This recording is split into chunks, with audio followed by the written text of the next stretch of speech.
नमस्कार, जय मच की दोस्तों। शबोपदेश 12:1 में लिखा है, जवान अपनी जवानी के दिन में अपनी सृजनहार को स्मरण कर। जी हाँ दोस्तों, हम अपनी जवानी के दिन में सृष्टिकर्ता को स्मरण करना एक महत्वपूर्ण बात है। क्यों एक जवान अपनी जवानी के दिन में सृष्टिकर्ता को स्मरण करना चाहिए? इसलिए करना चाहिए क्योंकि जवानी एक ऐसे महत्वपूर्ण समय है जहाँ से हमारे भविष्य की बुनियाद रखी जाती है।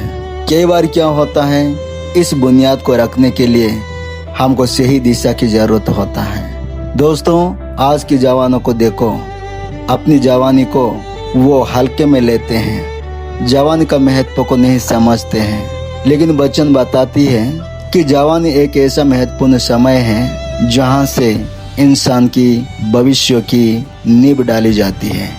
अगर नींव डालते वक्त सही ज्ञान अगर हमको नहीं मिलेगा तो हम अपनी जिंदगी के लिए गलत नींव में भविष्य को बनाएंगे।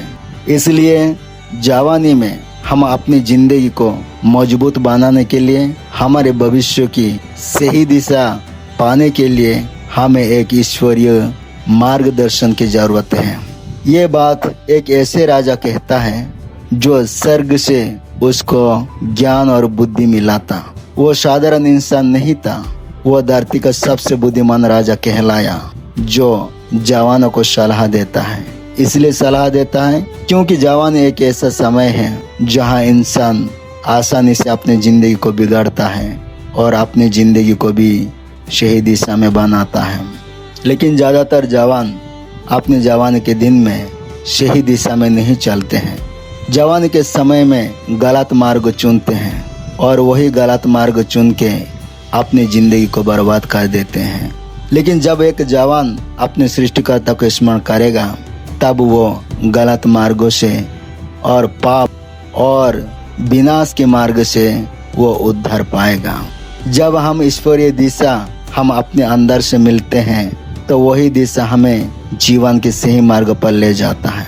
इसलिए जो जवान अपनी जवानी को परमेश्वर के हाथ में समर्पित करता है, परमेश्वर की उपस्थिति में उसके मार्गदर्शन की मांग करता है, ईश्वरीय मार्गदर्शन की खोज करता है, तो उसकी जिंदगी आने वाला भविष्य उसका मजबूत होता है। वो कभी भी गलत संगति में नहीं पड़ता, वो कभी भी गलत मार्ग में नहीं चलता, वो कभी भी गलत मार्ग का शिकार नहीं होता, क्योंकि उसके अंदर ईश्वरीय मार्गदर्शन है। इसलिए वो कभी भी गलत मार्ग पर नहीं चलता।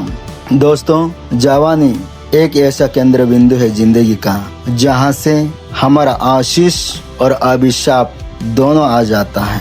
जब हम अपनी जवानी को गलत मार्ग में, गलत संगति में बर्बाद कर देते हैं तो बाकी जिंदगी का बुनियाद रखने के लिए समय नहीं होता है। जवानी में हम सब फ्री रहते हैं। जवानी में कोई बोझ, कोई चिंता, कोई नहीं होता है। जवानी सिर्फ भविष्य के लिए नींव डालने का समय होता है। जो इंसान अपनी जवानी के दिन में सही नींव नहीं डालता, जिंदगी में वो बहुत पछताता है। जवानी जाने के बाद फिर जिंदगी का नींव डालने का समय नहीं रहता। दोस्तों, जवानी ही एक ऐसा समय है जहाँ से तुम अपनी जिंदगी के लिए नींव डाल सकते हो, और इस नींव डालने के लिए हमको सही ईश्वरीय मार्गदर्शन की जरूरत है।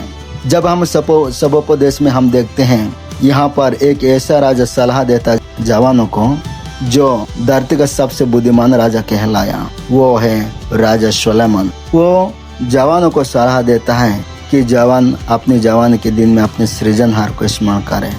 उसका दूसरा भाग में कहता है, एक ऐसे समय आने वाला है जहाँ की जवान इंसान सोचते हुए भी कुछ नहीं कर पाएगा, क्योंकि ऐसा समय जिंदगी में आने वाला है। तो इसलिए जिंदगी में दो समय होता है, एक जवानी समय है और एक बुढ़ापा का समय है। और जवानी समय इसलिए हमको दिया गया ताकि हम अपनी जवानी में अच्छी बुनियाद रख सके जिंदगी के लिए, ताकि हमको बुढ़ापे में हम पछताना ना पड़े। तो इसलिए दोस्तों, अपने जवानी का समय को व्यर्थ में ना गवाए। इस जवानी का समय को अपने भविष्य बनाने के लिए इस्तेमाल करें। ईश्वरीय मार्गदर्शन की खोज करें। अपनी जवानी को संपूर्ण रीति से परमेश्वर के हाथ में समर्पित करें। परमेश्वर चाहता है कि हम अपनी जवानी के दिन में सबसे श्रेष्ठ विषय हम परमेश्वर को दें। अपनी ताकत, अपनी प्यार, अपनी सोच, अपनी सब कुछ परमेश्वर के हाथ में समर्पित करें। जब हम अपने जवानी के हर एक बल, ताकत परमेश्वर के हाथ में समर्पित करेंगे तो परमेश्वर हमको अपनी जवानी का ताकत, बल को सही दिशा में इस्तेमाल करने के लिए हमें मार्गदर्शन और ज्ञान और बुद्धि देगा। जैसे यीशु मसीह ने कहा, जो कोई मेरे वचन को सुनता है और उस पर चलता है वो एक ऐसा बुद्धिमान इंसान की तरह है जो अपने घर को चट्टान पर बसाया। जब बारिश आया, आंधियां चली, उस घर को टकराया, लेकिन उस घर का कुछ विनाश नहीं हुआ क्योंकि उसका बुनियाद पत्थर के ऊपर था। इसलिए पत्थर के ऊपर था क्योंकि वो परमेश्वर के वचन को सुनकर बुद्धिमानी के साथ अपने घर को बनाया था। लेकिन जो इंसान परमेश्वर का वचन को सुनता है और उस पर नहीं चलता है तो वो एक मूर्ख इंसान की तरह है जो अपने घर को बालू के ऊपर बनाता है। जब बारिश आता, आंधी आता और उस घर का धक्का देता और वो गिर जाता है। दोस्तों, जिंदगी बनाने के लिए हमें परमेश्वर, ईश्वरीय ज्ञान की जरूरत होता है।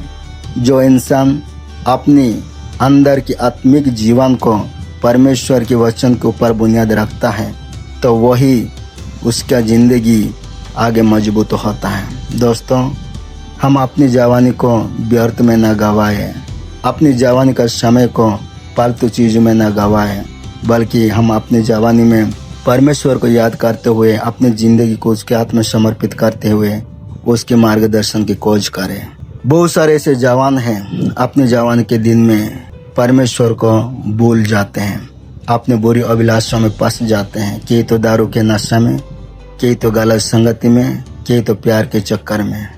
दोस्तों, लेकिन बाइबल हमें चेतावनी देता है, अगुवाई देता है कि जवान अपने जवानी के दिन में अपने गर्लफ्रेंड को नहीं, अपने बॉयफ्रेंड को नहीं, बल्कि अपने सृजनहार को स्मरण करें, क्योंकि यही वो ठीक करेक्ट समय है कि वो परमेश्वर को अपने जीवन को देकर उसका आशीष को प्राप्त कर सकें। दोस्तों, अगर आप अपनी ज़िंदगी को, अपनी जवानी को व्यर्थ बातों में, व्यर्थ चीज़ों में गवा रहे हैं तो अब यही समय है मन फिराओ, परमेश्वर को अपनी जवानी में पहला स्थान दें, उसके मार्गदर्शन की खोज करें ताकि वो तुमको सही मार्गदर्शन दे, सही दिशा में ले चलें।